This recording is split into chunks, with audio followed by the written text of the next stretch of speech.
Let's drift into another lane real quick. I want to talk to my black men real quick about something. I don't know how many non-black men are watching this right now, but I need to say something to black men. This is something I want us to work on, something I want us to challenge ourselves on. This is a personal challenge for you, for your internal. This is something that I think we need to look at as a masculine trait.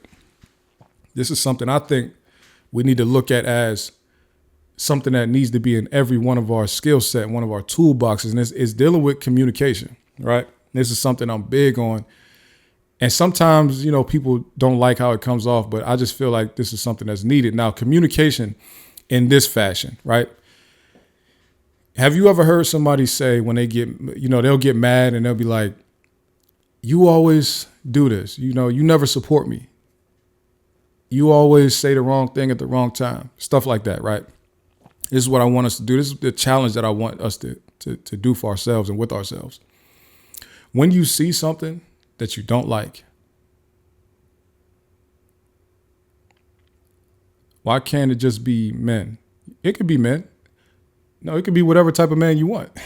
I'm talking to black men. Anybody can listen.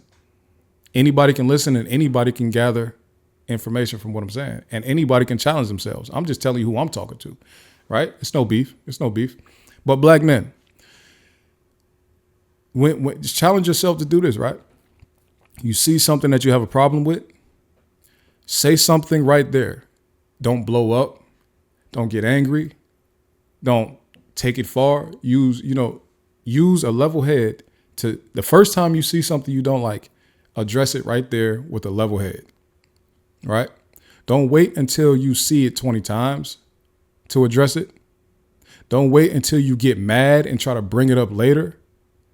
Address it right there so that you can solve that problem and then move forward, right?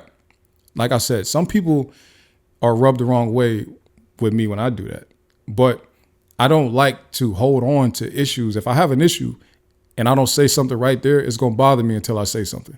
So I don't want to be bothered until I say something. I want to just say something right there. You see what I'm saying? And I'm saying, when I say this, I'm not talking about being aggressive. I'm not talking about lashing out. I'm saying, I believe if you say it right in the first instance, that you are way less likely to be angry or anything like that. I think that you wouldn't have built up a whole bunch of frustration around that incident.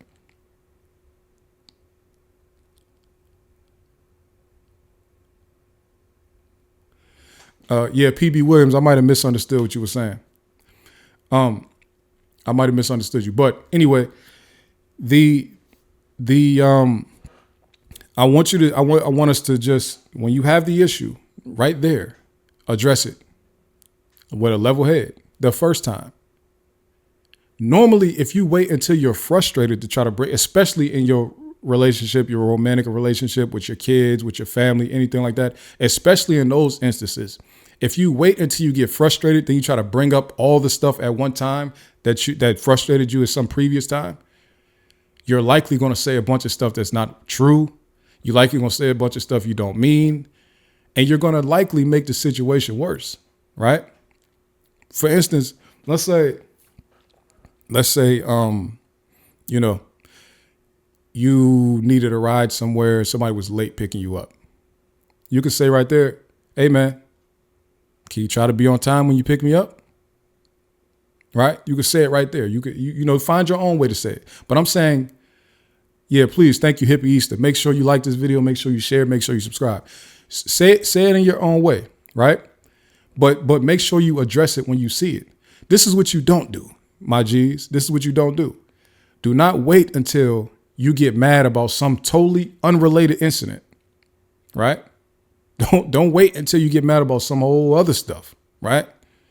And then bring up, and you always picking me up late. You never come get me on time. You never come pick me up on time. You're always picking me up late. Don't do that.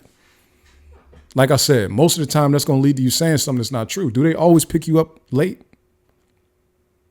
Have they only picked you up late once? And now you mad, you just saying stuff that don't even make sense. And now they're confused because they probably don't even remember what you're talking about. But it's something that's been sitting on your heart this whole time. You just never said it. So I'm saying, as black men, let's find a better way to And this is what I do. I like to set up layers of thought. So I have things that go through different filters. And in my head, I'm saying it straightforward in the right way. Now, like I said, I rub people the wrong way when I do this sometimes. However, it might be corny behavior, but people do it all the time. You know what I'm saying? That's how a lot of arguments get bigger than they should be. But this is how I like to set up layers of thought in my head, because I feel like,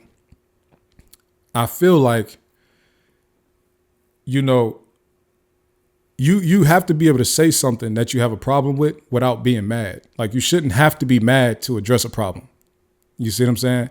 And the reason why I'm speaking to black men is specifically because a lot of our incidents that we get into with people that we are close to, because that's most of our, when we have these like fallouts and stuff like that, it's normally with people we very close to. And it's coming from a lot of times situations where a bunch of frustration is built up and then it boils over into something when we could have addressed it when it was a small thing.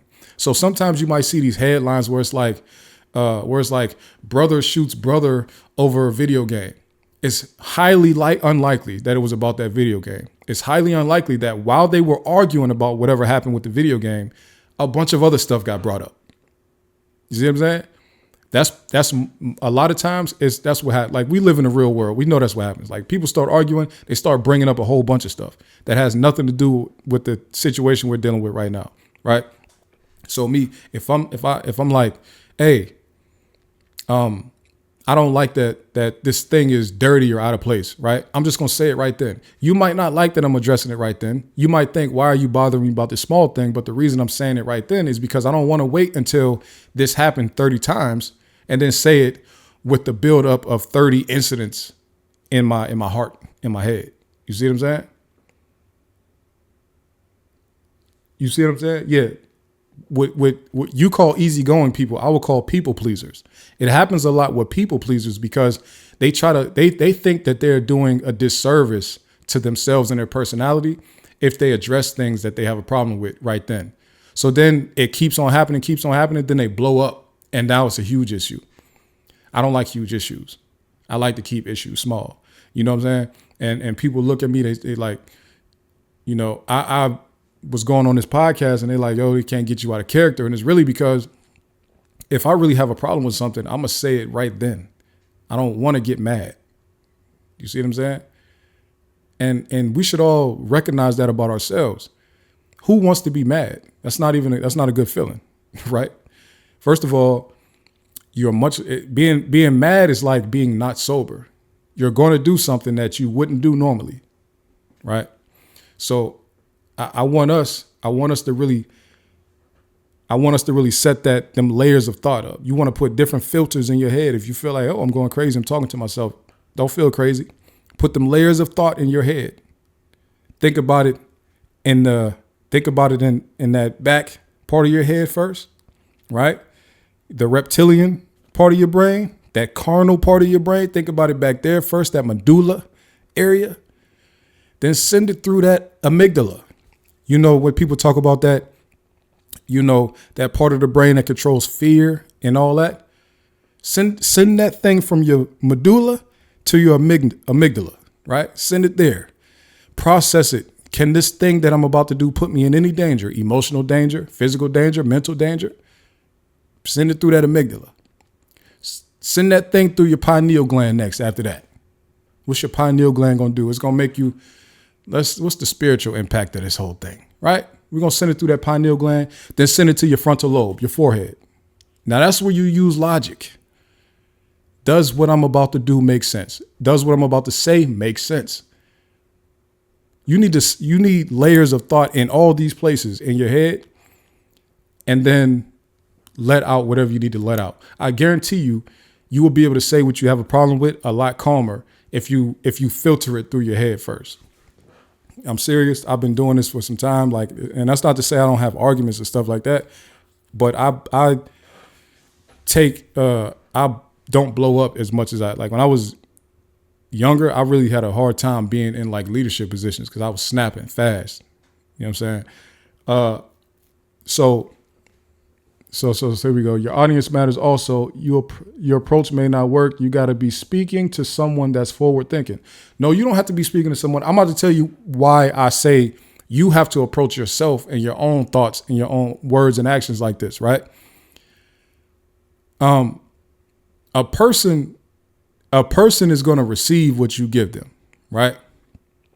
So just because somebody else might be a little bit more turned up than you does not mean you have to be turned up with them. I'm not saying don't defend yourself. I'm saying that you can say what you need to say, and at least you let it be known you got it off your chest. If somebody is unwilling to understand what you're talking about, then how much do you really want to deal with that person anyway? I'm not telling you to go leave all your relationships. I'm saying that this is a personal thing. This is a personal journey. I'm not even talking about anybody else and what they're doing.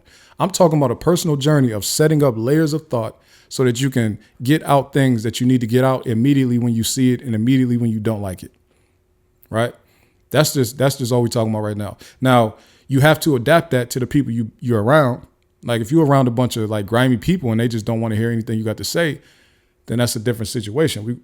Layers of thought is not your issue. Something else is your issue.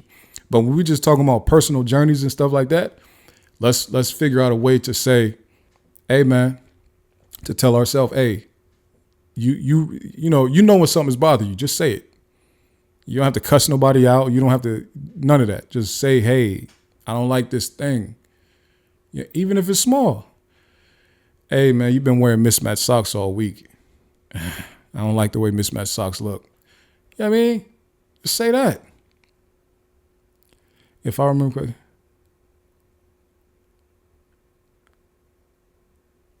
correctly. Practice holding. So PB Williams said, if I remember correctly, you was in the service. Yes, I was in the Navy. If so, all y'all was thinking of doing as a collective, you practice holding your tongue. I'm gonna be real with you. I got in a lot of trouble when I was in the military. I just have to be honest about that. I never held my tongue. Nowhere I ever been, never held my tongue. I got in a lot of trouble. All right. I'm going to leave that there. I'm going to leave the trouble part there. I never held my tongue anywhere I ever been since I was a very young kid. I don't hold my tongue at all. I got a lot of trouble. So no, I'm not doing, my whole thing was I always been a person to say something when I have a problem. But now I filter what I'm saying. Like now I'm trying to think more like, let me make sure I'm saying this the right way. Before I didn't care how I said it. I'm just going to say what I'm thinking. That's how I used to be. Now I'm like, okay, let me say this thing the right way. Let me figure out the best way to say this so that the person I'm talking to can get what I'm saying. You see what I'm saying? And if I need to repeat it, I'll repeat it as many times as I need to. But I'm just going to let you know that I have a problem with what's going on. That's not like, to me, that type of stuff doesn't only help you in conflict. Oh yeah, no, I'm not taking offense, PB Williams. I don't just say that in conflict, right? What I'm talking about now also helps me in situations that might be awkward. How many people have a hard time going into their job and telling their boss they want more money? I use that same like ideology in those situations, right? I don't care. I'll tell anybody, yo, I need to be paid more. I'll say it the way I need to say it. But you know, a lot of people have a hard time with that too. And I think it's because they have a hard time with what feels like conflict. They have a hard time with what feels like confrontation. But if you don't let things get big and boil over, you will be much more confident in what you can say in these type of situations, right?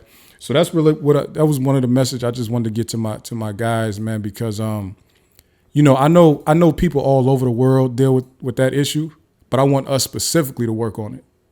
You see what I'm saying? Us specifically, because I want us to really get good with our conflict resolution. I want us to really be able to say, if we disagree about something, we can really talk about it. And it don't have to be anything else. You see what I'm saying? It don't have to go anywhere else. We could just really talk about it.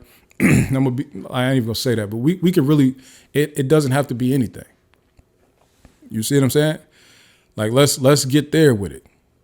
Let's go there with it. A lot of stuff that we think, you know, is normal is really not. We don't have to be so aggressive with each other. Let's be real. We don't have to be aggressive with anybody unless, you know, we on offense about something. You feel me? I did want to talk. I'm almost 2 hours in. I did tell people that I would talk about let me read what this person said. I agree. Time and place also matters. Saving a conversation with the person may be best option depending on the situation. I like the layers of thought process though. Yeah.